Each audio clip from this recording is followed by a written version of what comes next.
a lot of us have just various horror stories, just interesting situations.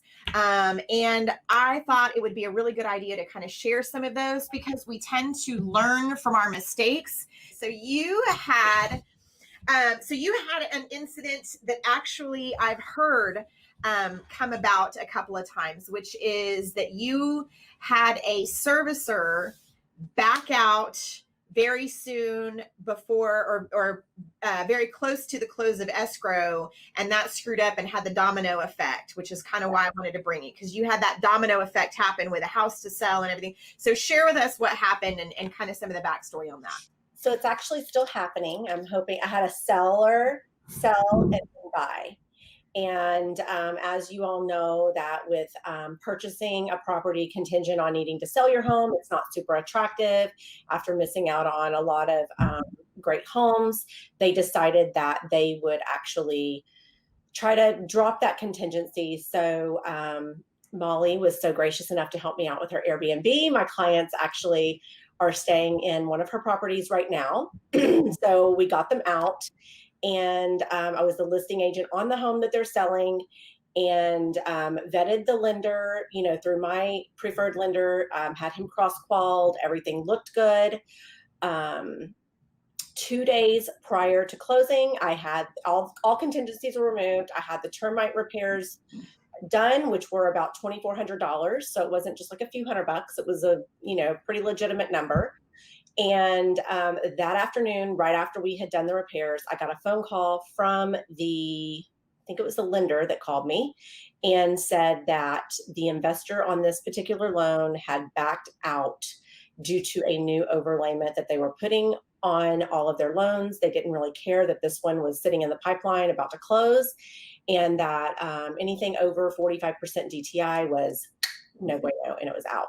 And so, of course, I lost my mind. Many of us would. So that's kind of what happened with that. So I want everybody to kind of understand that the overlay that was added, because it was a Fannie Mae Freddie Mac, and I'm not a lender, so I'm not going to delve too deep into it. But what happened was all of our Fannie Mae Freddie Mac loans had a 2% overlay. Is that correct? That now they had to come up with 2% more or something along those lines? And they said they weren't taking anything that was over 45% DTI. Okay. So that's what it was. So it had to do with their debt to income. Yeah. That's what that overlayment was. There's probably others. And then, so you had to get them connected with another lender? No, I was representing the sellers. Okay. Right. So the lender said, they were doing conventional. I think it was 5% down. He's like, we're going to flip this into an FHA. And, my first thought goes to appraisal. I'm going to have to do an appraisal all over again. He said that we wouldn't, but ultimately we had to, because the appraiser was on vacation. And it turned out that he was an FHA certified appraiser, so we could have used his same appraisal. But because he was on vacation and couldn't get it to us, then we had to do that. So he told me he needed a max of 15 days, but promised me that he could actually close it in 7. He couldn't even close it in the 15.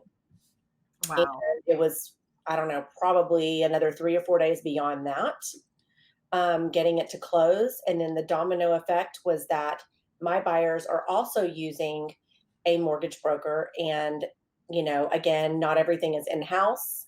And now we're still waiting on loan docs. We keep being told that we're not the priority because the priority is funding. And so it's 12 o'clock. So in another hour, hopefully, we were supposed to become a priority yesterday at 1. We didn't get loan docs. We're supposed to close this deal last Tuesday.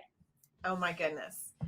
So for my agents that are watching that come up, are learning about some of this, what would you suggest to help try and combat some of these situations? And I know that that's kind of where we were going with this, was to find a solid lender to partner with as a listing agent to help you do the qualifications, and then as a buyer's agent to make sure that your lender is on lock and not.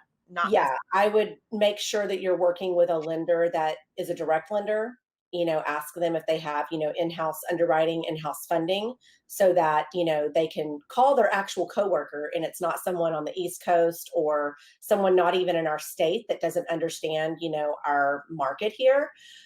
Because right now, everybody, they're all having a hard time getting loan docs out. And I know with my lender, they have everybody under in a normal environment. Everybody's under one roof right now. Everybody's working from home, but it's still a simple phone call for them to be like, hey, we need to get this out, and then not only that, this home that we're trying to close is close to the fires.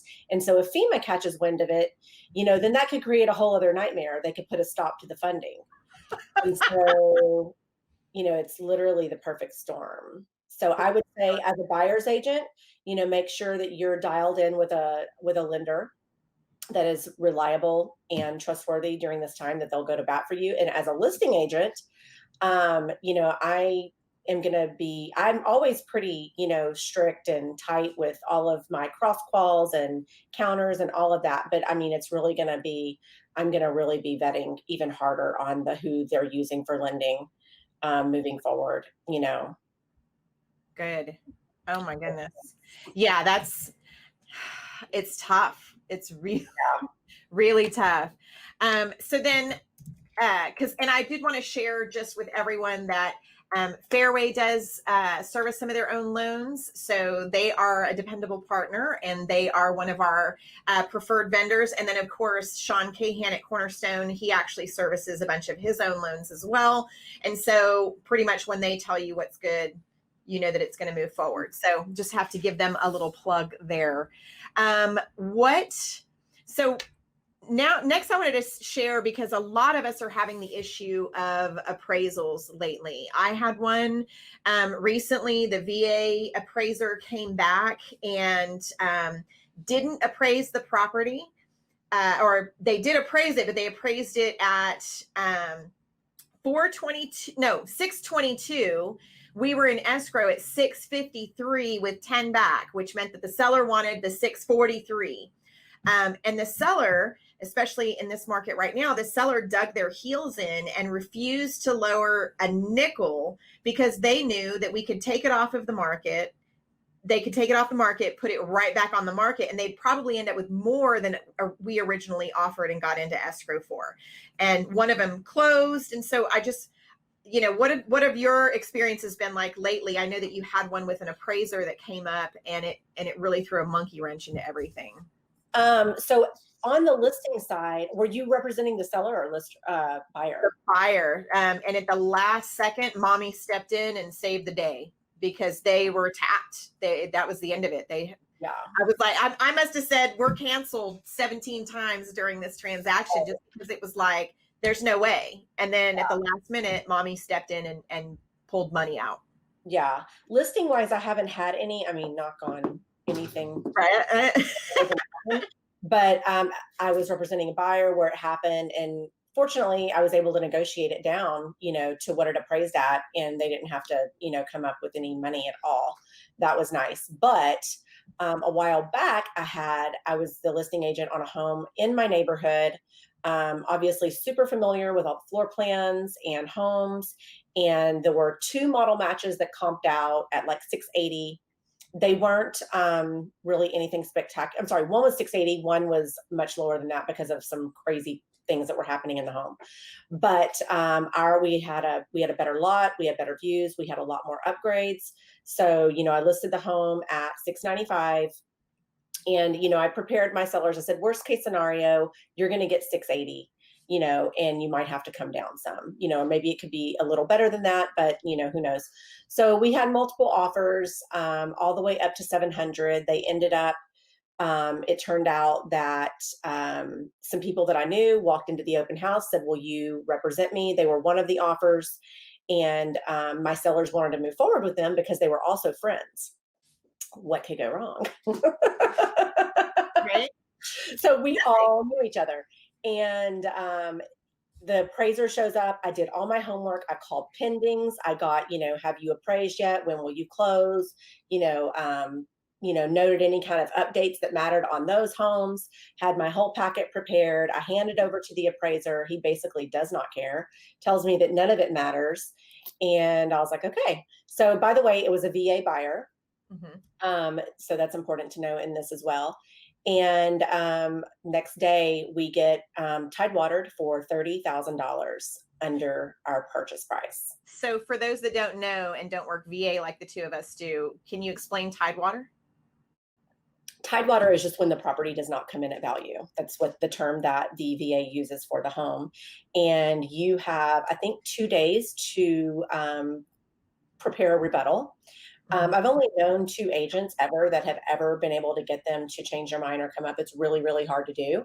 But I did, and the lender even went to bat. Also, the appraiser had put on there that our construction was inferior to the other two. They were the same exact builder, same exact floor plans. You Oh have, I my think, God.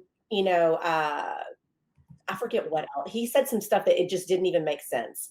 And the lender went through and marked up the appraisal and was like, "This is our kitchen is better. We have a pergola and a built-in fire pit in the backyard." I mean, there were all these amazing amenities that the property had. Right.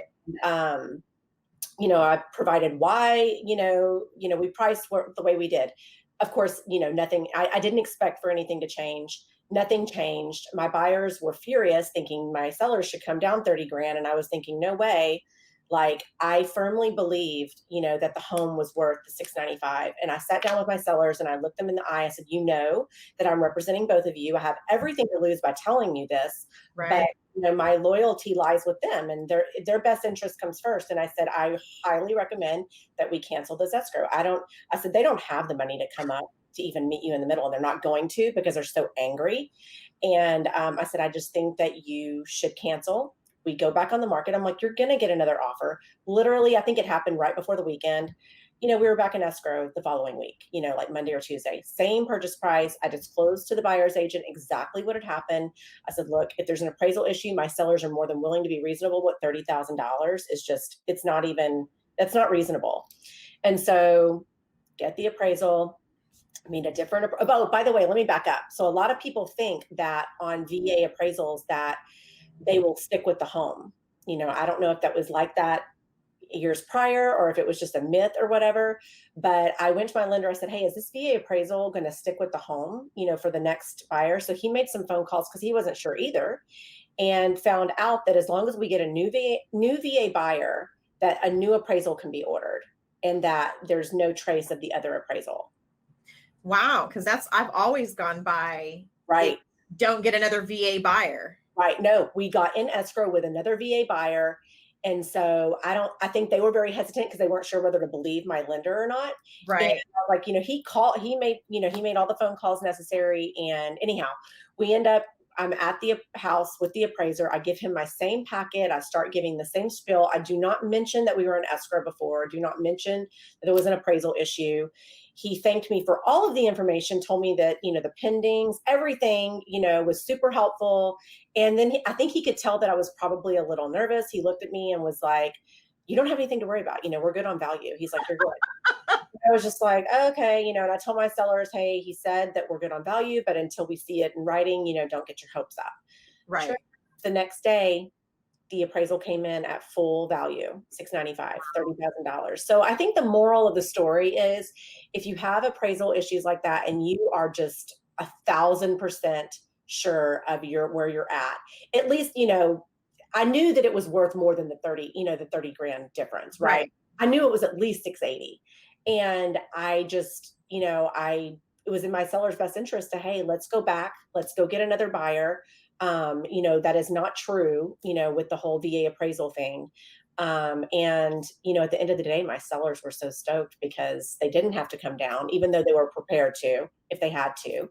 And, yeah, so it was a pretty cool story to tell afterwards. It wasn't fun to live through, but, Yeah. it was, yeah.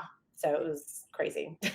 And we're seeing a lot of that go on right now. And it's all, we're always at the mercy of the appraisers. I'm like, and I hear it a lot with agents that are complaining. And is there anything that we can do? And at the end of the day, the answer is no. Like once the appraiser, there's a reason we call the appraiser and underwriter the devil, like Right. Right. because we can't, there is no more defense on that, right? Right. You can't provide them Right. with any more information. You can't, they've made their decision. And so Yeah. it's just how you react after that, Yeah. to either try and hold it together like my people ended up doing, or, you know, just cut your losses and move on and try and do right by the seller. Yeah. So I represented the buyer. So I was like, no, we're figuring this Right. out. Yeah. But here's the key. And I want everybody to kind of take a look at this, that, or pay attention when you've got this going on. Our appraiser was from Riverside County. Right. The minute that we realized that, I knew we were in trouble. Yeah. So kind of be aware of that, and kind of try and pay attention to that if you can at all. Yeah. And he was from North County. He was not even familiar with this community. Oh, that's funny. No clue. You know, just really sucked. Yeah. Well, and it's funny because you like to make and here's just a stylistic difference. I know that you like to make a packet that you give to the appraiser of like how you justified Right. your everything, right? And I'm the one on the phone that's like, nope, I don't want to tell you how to do your job. I'm sure you're good at it. You just keep on, like, I'm so full of shit, basically. That I was like, nope, I don't have, you know, I'm sure you'll be able to find it because you know what you're doing. So thank you so much. I appreciate it. Go ahead and get in there. Thanks. You know? So I'm the complete opposite of it. But I think that, you know, it all depends. Like I said, we had one just recently that actually appraised for $40,000 over our asking price. Our original, I know that's been, even the seller was like, we're not getting this. And so I was like, nope, we're not getting that. So let's just wrap our brain around, like, let's get at least that plus, you know, because we had put in the making up the difference portion of it for a certain dollar amount, and it appraised. I'm amazed. So all kinds of stuff is going on with appraisals. Yeah. And you just got to, like, ultimately the lesson is you just got to kind of roll with it. And I agree with you that, you know, when it's not fun to live through. Yeah. I mean, the flip side is that, you know, I always tell my buyers are always worried about, you know, because we're in this multiple offers and the price is getting driven up. And on the buying side, I'm like, well, the appraiser is going to tell us if you've overpaid for the property. Right. You know, and then at that point, we can decide if you want to continue to move forward or if we can try to negotiate, you know, and I think most times people are willing to negotiate, you know, within reason, you know, but that was just too big of a number for me to even, you know, knowing that the buyers they weren't going to come up with it, even if they did have it. Mm-hmm. And then, you know, expecting my sellers, you know, to make that big of a jump. Right. I was just like, there's no way. If he had come in at 680, it would have been a lot more, you know, doable. Right. But the fact that he was 30 grand off showed us right there that he just really didn't know. Yeah. And, you know, another nice thing and lesson for everyone when you're working with your buyers is you want to explain that this possibility, like this could happen. And I had it happen not in the whacked out crazy market. I had it happen 3 years ago and everything was steady. Everything was fine. And we got an appraiser that appraised it, valued it at $50,000 below where we were. There was no making up the difference. Like the listing agent and I just talked about it and it was like, they can't afford to come down. We can't afford to go up. Like it's not going to happen. We canceled escrow. A week later, they were in escrow at the same price that we were. It appraised and closed. And of course, my buyer was upset. Yeah. With me, like, what the hell? And I'm going, there's nothing that we can do. Like, that's just the luck of the draw or the unlucky part of the draw. Yeah. So I would say, you know, make sure that you've got the right lender partner, make sure that you're paying attention to where the appraiser is from, but most importantly, warn your clients that these things can happen, and they do on a really regular basis. Actually, it's kind of sad. Yeah. And then the other one that you and I were talking about was the termite thing, which I know, again, here's another one where you and I differ and are completely opposite in it, but I can totally respect that. So you actually like to do a termite inspection before. So tell me about the story that led you to like, oh shit, I need to do this. Yeah, I like to, but now I'm starting to like reconsider, you know, maybe I shouldn't. On newer homes, I don't think it's as scary, but on an older one, it could be, I guess. Yeah. I do them just because, you know, we have so many VA buyers. And I think that's another myth is that they're not allowed to pay for them, but I think they are. They used to not be able to pay for the inspection or the work It used to have to be Yeah. paid by the seller, and it's And not now like I think that, it could be negotiated. It could be split, one person, the buyer could pay for it. But anyhow, I've always liked to do mine because I'm like, they're going to ask for it. It's nice for you to know what you're saying yes or no to, that. Mhm. and then at least if it's not going to work out, right away, up front. The caveat is that if it's a big bill, then we know about it and we have to disclose it. And so it's like, what do you do? But Yep. I always do mine up front. But on the flip side, whenever I'm writing an offer, I always ask up front for Section 1 repairs, just because I just kind of feel like if they're not going to take care of it now, I want to know now before we start spending money on, inspection, appraisal, all that kind of stuff. And so this was a home that was in Rolling Hills Ranch. So anyone that's familiar with the East Chula Vista area knows that Rolling Hills Ranch, they're pretty new homes. I mean, they're built like 2001-ish, in the early 2000s. They're not super old homes. Representing VA buyers, the mother of the owner had come down from Northern California to list the home to save her son all this money. And we had asked for Section 1 upfront in the contract. They accepted our offer and that they would take care of those repairs. And I guess it was probably, I don't know, 5 days into escrow, she calls me livid. I think she was angry at me. She was angry she wanted to be angry at someone. You need to be angry at yourself. But didn't want to be angry with herself. I think she was really angry with herself, but she wasn't going to admit it. Right. So she accepted our offer and had not done a termite inspection. So like what she should have done was countered out those repairs and said, hey, we will address this on the RR at a later date. Instead, she said, yes, she does her termite inspection and they have $17,000 in termite damage. Yep. There were like all kinds of bees and crap in the attic. It was crazy. So I don't know. They were military that lived somewhere else, so they had rented the home out. So Right. I don't know if they didn't have a property manager that wasn't, looking after the property proper. I have no idea. Right. But she was fit to be tied because they basically had their hands tied. And I mean, thank goodness they had enough equity that Do it. they could, they had no choice but to absorb it. And I was just it just sit in my head and all these wheels start spinning going, oh my gosh, like I can't imagine being in that situation. She has to call her son, and tell him, hey son, guess what? I just cost you nearly 20 grand. Yep. You thought you weren't going to pay. Yeah. I think she was fishing around with me. Like she wanted me to like, be like, oh, well, I'll cut my commission or, oh, my buyers will help pay. And that wasn't happening. Like, I was like, you have no choice. You agreed to this. You have to do this. So did you type that question? Uh-huh. Oh, okay. I want to know if anybody does termite inspections before the listing goes live.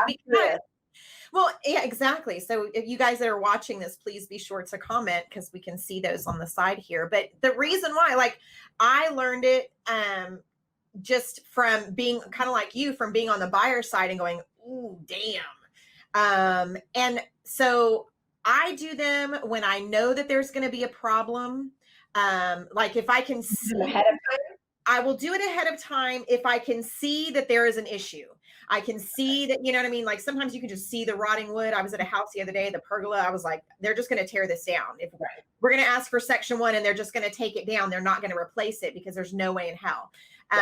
In fact, the most I have heard recently was $23,000 in termite work, and they got the sellers to agree to it. That was shocking. I was like, I'd have just torn whatever structure that is down and been done.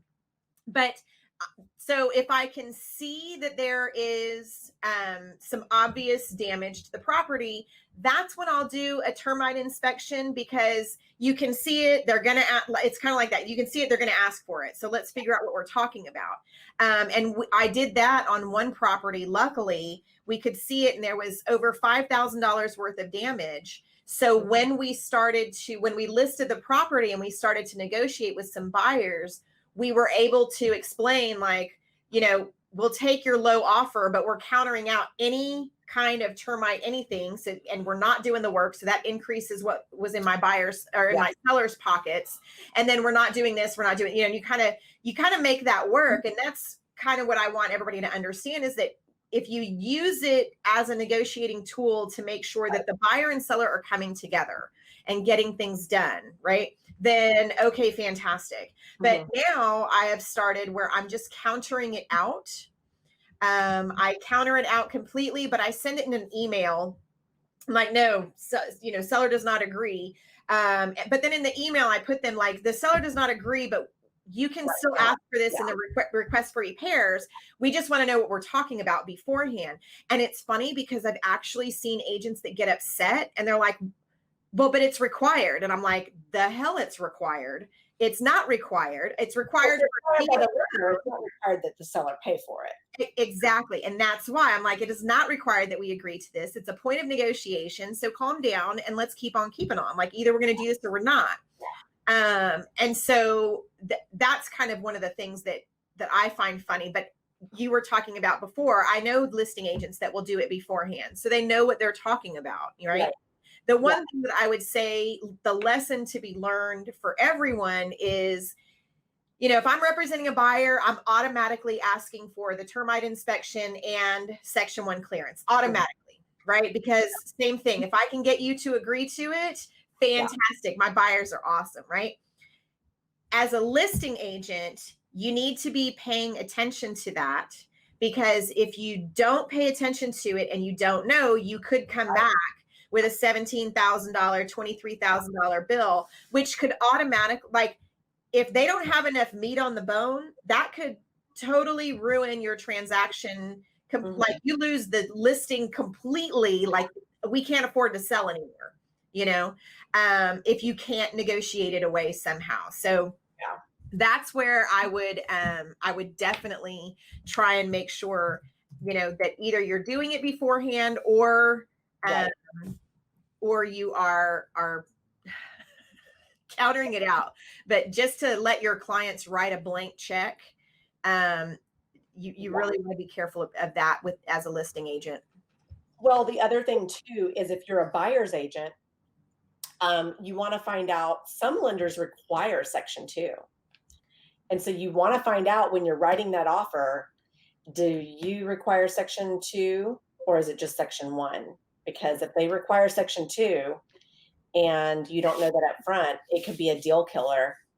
I have yet to run into a lender that requires Section 2. It's preventative. Right, I know. But I had one in the past that I was working with that required it. Wow. I'm not going to name any names, but. Please, no.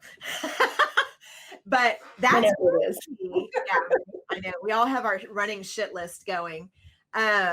So anywho, and then one other thing that I had happen recently that you want to be careful with, and this is just me sharing with you, is the difference between a seller counter offer, the SCO, and the seller multiple counter offer. So recently, and it just recently closed, thank God, I had a deal where we received a seller counter offer, an SCO, and I'm like, okay, this is awesome. And we asked for some stuff just for shits and giggles to see what they would say. And they countered it out and it was like, oh, okay, no problem. Let's just keep on going. So we answered that one on Friday night, and it was late, and one of my buyers was on the East Coast, so he signed it after midnight, so the date came back like the following day. It was a little confusing there, but at the end of the day, it was Friday night, Saturday morning when all of this was getting signed and agreed to. And so we send it back in and look forward to working with you. We can open escrow, blah blah blah, woo, and send it off. And I'm like, all right, it's Friday, I got nothing to worry about till Monday. And Sunday night, the listing agent calls me and says, well, since we didn't hear from you, then we're just going to, we took another offer. And I was like, no, you didn't. So I said, no, my buyers accepted it. And it wasn't on a multiple counter offer. It was on a regular counter offer. We accepted the terms. We are in escrow. I was like, we have an executed contract, right? Like this is happening. And she immediately just like, oh shit. And so this went on. The listing side actually stuck their head in the sand and wouldn't move forward even though, believe it or not, the paperwork was in order. So ours was there. The other one received a cancellation. She canceled that contract with them, which no money had changed hands. So that's all that was required was like deliver the cancellation, and you can keep moving forward. And they didn't do that.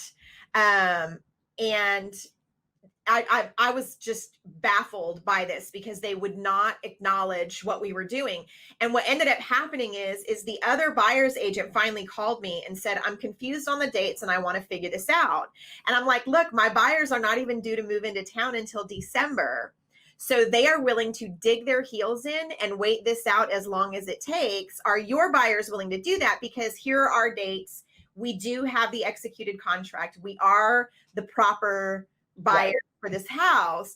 And she was like, nope, you're right. Okay, we'll back off. And I'm like, okay, awesome. And I called the listing side to go, okay, they're going to back off.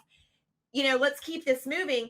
And they still took another week to make the decision to make sure that I was like, this is absolutely ridiculous. That's crazy. But we did end up finally closing that one, which I thought was hilarious. Throughout that transaction, it was god awful in the beginning, and then everything went smooth through the transaction. We get to the request for repairs, and we go to the inspection, and the water pressure comes back at 120 psi. It's like, oh my God. So for those that don't know, it's supposed to be between 60 and 80, right? And we're at 120. And so I sent the listing agent a message, and I'm like, hey, you need to get a plumber over there like now, to, adjust this. And she's like, oh no, we're not doing any repairs. And I was like, you're an idiot. Yeah. You're going to have a busted pipe and a bigger problem than the, $150 fee to have somebody go over there and adjust the water pressure. Like, what is wrong with you? And she could not understand this. And finally, she wanted to wait for the request for repair. So I'm like, fine. And I was like, that's literally, Jen, that was the only thing that we were asking for. And she was telling us they wouldn't do it. And I was like, if this pipe bursts while we're in escrow, like, it's on. I had that happen. Yes. Oh my God. It was a property last year in City Heights. It was a condo, and it was a small building, 8 units. My unit was on the bottom floor, shared a wall with the laundry room and the hot water heater. Oh God. And my seller was a little arrogant about everything. She was not willing to take care of really any repairs at all. The home inspection report came back. You know how they do the thermal thing on the wall? They can, run that little tool that says if there's water in the wall. Right. The whole picture was red. It was like all red. And my seller was like, I'm not taking care of anything. They can pound sand. And I was like, thinking in the back of my head, oh my God, like, are you kidding me right now? I'm thinking, wow. I'm like, I would be really careful about this if I were you, this isn't good. And refused. I'm like, okay. So I'm actually getting ready to leave for a trip. She decides that she's leaving to go to Vegas, like, I think just 2 days before she's supposed to close. She's already in Vegas. I'm getting ready to go to the airport. She calls me. She no longer lives in the property, right? Because she's been out. It was an investment property.